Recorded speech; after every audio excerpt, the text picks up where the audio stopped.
Bienvenidos a una saga de videos que se convirtió en la favorita de muchos, datos que nadie me preguntó sobre las especies de Halo. En esta ocasión continuaremos con esa raza alienígena ancestral y misteriosa, creadores de los mundos, de estructuras y superarmas que de cierto modo le dieron esa esencia tan especial y también el nombre a los juegos de Halo. Hablo de los Forerunners. ¿Quieres saber sobre su arquitectura? Sobre los datos más oscuros de estos, sobre cuánto le mide la pichula al didacta, pues quédate para saber eso y mucho más.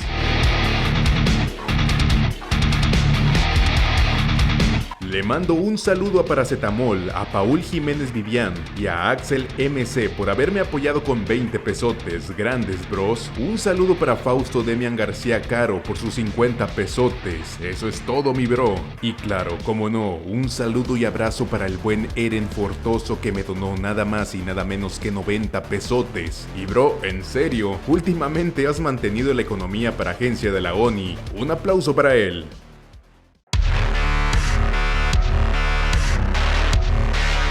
Comencemos viendo las cualidades físicas de las clases de los miembros más destacables de los Forerunners. En general, estos eran muy similares a los humanos en un inicio, pues prácticamente fueron moldeados de la misma base por los precursores. Tenían pelo en el cuerpo y la cabeza, eran especies bípedas y su código genético era muy similar a la de los changos que vivían en el planeta Tierra. Sí, le acabo de decir chango a tu ancestro de hace miles de años que probablemente también fue el mío.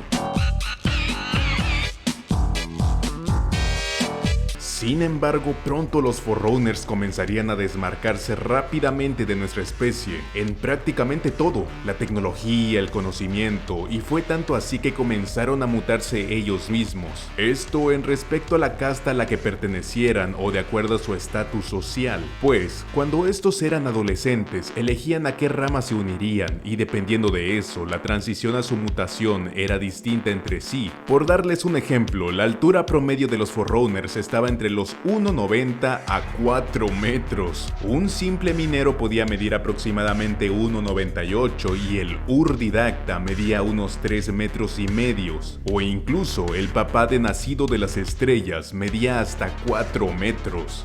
Ya dejo a su imaginación en proporción a su altura cuánto les medía la cosa que está colgada allá abajo. Quizás a alguno que otro Forerunner le apodaban el burro, pero también existían diferencias notables en la altura de los machos y las hembras. La bibliotecaria, siendo pues una creadora de vida, medía 3 metros, casi lo mismo que su esposo. Ahora, respecto a otros cambios como el color de la piel, lo más común era ver Forerunners con un tono negro, azul, gris o hasta color rosa, o podía ser una combinación de estos. Los músculos de sus rostros eran mucho más rígidos que la de los humanos, por lo que las expresiones faciales no se les daban muy bien que digamos.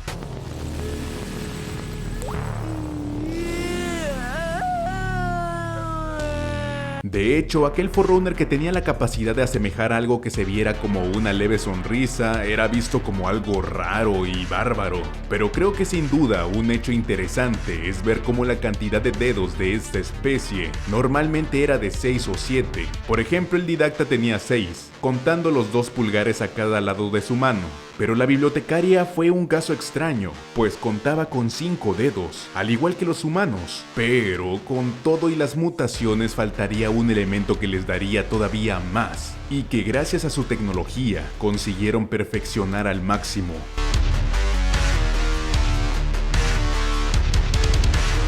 Las armaduras personales de asistencia de los Forerunners no solo les servían como protección o como un símbolo de guerra o incluso para llevar a cabo su labor. Al contrario, estas armaduras alargaban la vida de estos seres durante miles de años y no solo se quedaba ahí, tenía la capacidad de curar casi que cualquier lesión sufrida en el campo de batalla. También eran resistentes a la radiación, o si estos sufrían por ejemplo de ceguera, las armaduras proporcionaban una alta información sensorial del portador a su alrededor. También aumentaba la capacidad de procesamiento de información. De hecho, si eras Forerunner podías pasarte conocimiento con algún otro miembro de tu especie, y a esto se le conocía como charla silenciosa. Los grandes Forerunners tenían acceso al dominio mediante esta armadura. Hasta podías trasladar tu conciencia a otro y crear una versión chiquita de ti, otro compadre para que que cuide a tu esposa cuando aparentemente estés muerto.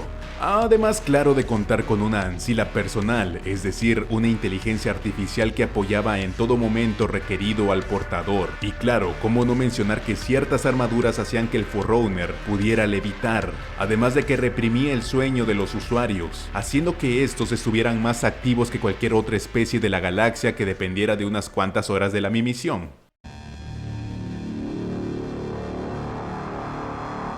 Ahora hablemos un poco de su arquitectura como tal, y la inspiración que tuvieron del mundo real. A lo largo de los diferentes juegos hemos tenido muchas variantes de esta misma. Comenzamos en Halo Combat Evolved, donde veíamos una fuerte inspiración en la arquitectura brutalista del mundo real. Estructuras simples, funcionales y que suelen ser elementos muy compactos, lo que crea estas enormes moles que se ven tan toscas. Uno de los materiales generalmente utilizados en este estilo es el uso del concreto en su estado puro, es decir, sin pintura o recubrimientos, dejando a la vista los materiales utilizados, y es exactamente el material que aparentaban ser las estructuras en Combat Evolved, y además que, como puedes ver en las imágenes de edificios famosos brutalistas que te estoy mostrando, es que contaban con estas fachadas amplias de texturas ásperas y tonos grises, lo cual se reflejaba mucho en el juego, además, claro, de que esas formas geométricas simples que se utilizaban en los edificios son visibles en las estructuras Forerunner. Paul Russell, artista de Bungie, dice que tuvo como inspiración a Frank Lloyd Wright, un famoso arquitecto modernista que utilizaba muchas formas básicas a la hora de diseñar, que de hecho él decía que manejaba una arquitectura orgánica. Pero ese solo fue el principio, pues la arquitectura fue evolucionando de Halo 2 en adelante. Ya no se limitaban al concreto, en Halo 2 nos encontramos con estas estructuras talladas en roca color marrón, y al mismo tiempo el metal pasó a ser otro material muy utilizado por los Forerunner, que a pesar de los miles de años que llevan existiendo, se sigue viendo reluciente y completo. Después, esas formas de trapezoides se transformaron en algo más alocado y amorfo en Halo 4 y Halo 5, pero esta tenía una razón de ser. Fuera del cambio de estilo de arte, las estructuras de Requiem fueron diseñadas por guerreros antiguos, por lo que todo tenía un toque mucho más agresivo y extravagante. Muchos elementos vencían a la gravedad y flotaban por su propia cuenta. Además, claro de que debían reflejar un tipo de fortaleza, y qué mejor que hacerlo con estos edificios alocados. A diferencia de Infinite, en donde aparte de que los artistas buscaron regresar a las raíces de Halo 1, pues tenía todo el sentido volver a contar con esas formas más geométricas que habíamos visto en anillos anteriores. Y cómo no, para contrastar todo eso, los Forerunners también eran paisajistas. Se creaban unos hábitats bien hermosos, ¿no? Los cuales iban desde prados, pantanos, desiertos, bosques, tundras, etc. En fin, una combinación muy bonita entre arquitectura y naturaleza.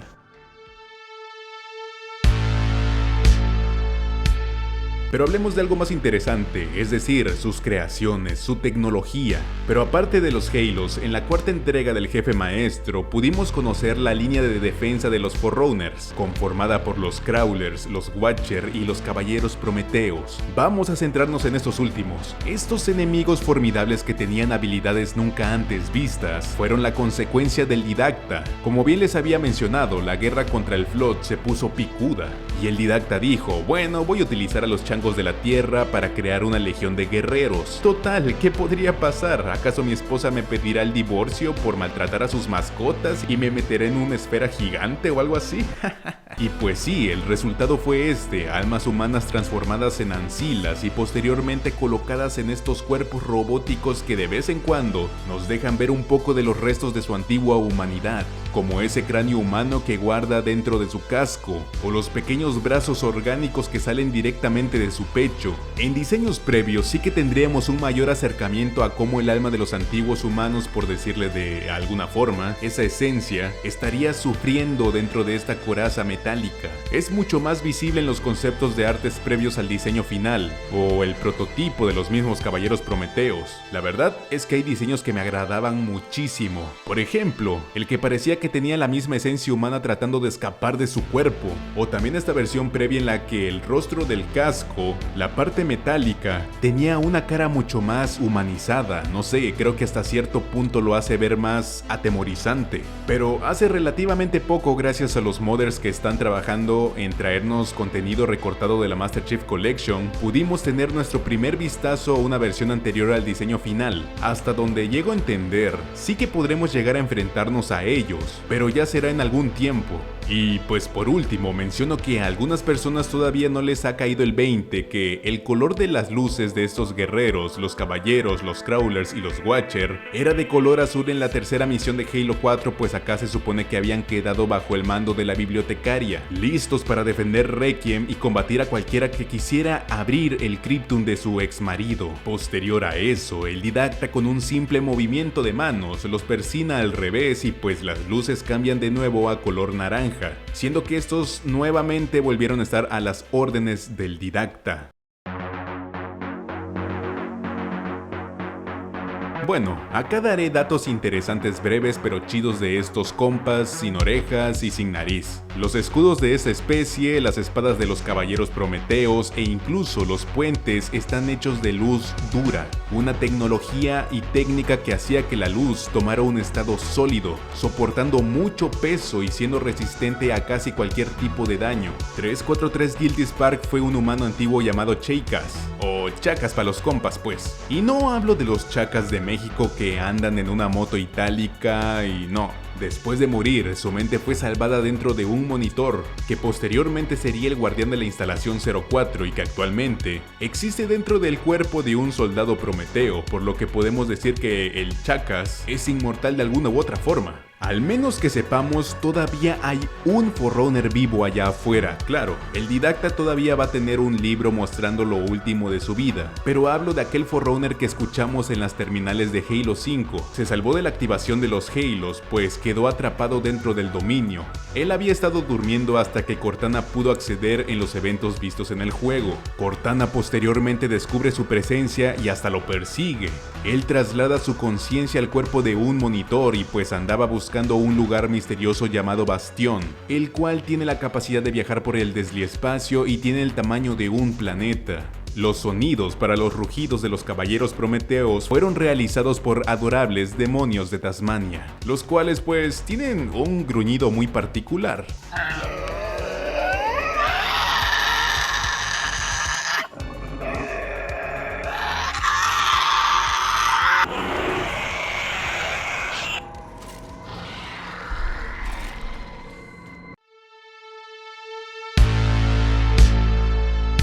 Y bueno, este es probablemente uno de los más conocidos pero igualmente interesante. En la era de Bungie, al menos cuando hablamos de la primera trilogía, los escritores habían pensado que los Forerunners fueran humanos antiguos. En un storyboard de la escena eliminada para Halo 2, el Inquisidor descubría que odiaba a los humanos, cuando la verdad es que sus dioses eran exactamente lo mismo. He ahí la razón por la que los humanos podían activar artefactos, manipular su tecnología y pues que el arca estuviera en la Tierra. Claro, luego el arca pasó a convertirse en un portal en África para ahora sí poder visitar el arca que vimos en Halo 3. De hecho, por eso en múltiples veces escuchamos comentarios que decían, por ejemplo, eres un hijo de mis creadores, eres Forerunner, o el Greyman mencionando al jefe maestro como el hijo de su enemigo. Pero la cuestión es, ¿por qué hubo un cambio de planes? Bueno, para empezar, debo mencionar que esto fue decisión de 343, o al menos se hizo oficial en Halo 4, y más en específico, y como creen muchas personas, esto fue decisión de Frank O'Connor, el pelón de Bracer. Esto debido a que Frank era un empleado más de Bungie en la época de Halo 3. Él era escritor, se dedicó a escribir las terminales y fue guionista de Iris, aquel juego de realidad alternativa que fue parte de la campaña de marketing de Halo 3 y de la que ya les hablé en mi video de comerciales de Halo 5 y Halo 3. Y bueno, como sabemos, el Pelonchas luego se convirtió en uno de los líderes del equipo narrativo de 343. La cosa es que hasta donde se sabe, a Frank O'Connor no le gustaba la idea de los Forerunners siendo humanos antiguos, pero la realidad es que esta discusión comenzó desde la era de Bungie.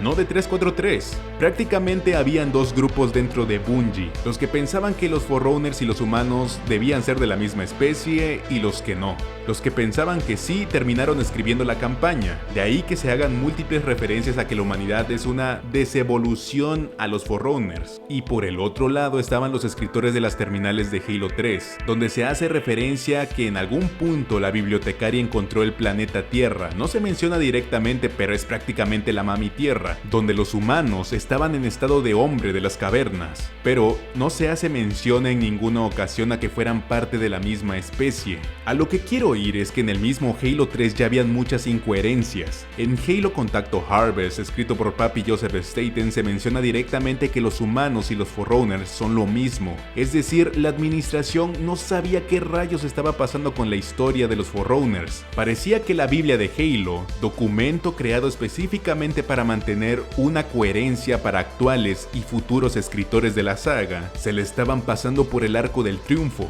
Claro que esta Biblia era modificada cada vez que ellos pensaban que debían cambiar algo por el bien de la franquicia, pero pues aún así. La cosa es que cuando Halo cayó en manos de 343, la versión que se llevó a cabo es aquella en la que los Forerunners y los humanos nacieron al mismo tiempo, pelearon entre sí y fue gracias a los Forerunners que la humanidad volviera a su estado más primitivo.